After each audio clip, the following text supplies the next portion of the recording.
What is up, guys? It is Zy for the Penguin here. I'm just making this video to show you guys how I mounted up my GoPro mount to my helmet, and as you can guys see, it's pretty obvious that it's epoxy, and all I did was just prepare the surface, just sanded it and cleaned it really well, and actually shortened the mount. You can see a little bit.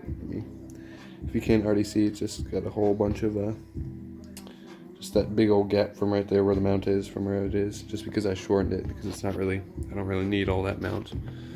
So you can see it's, get a better angle.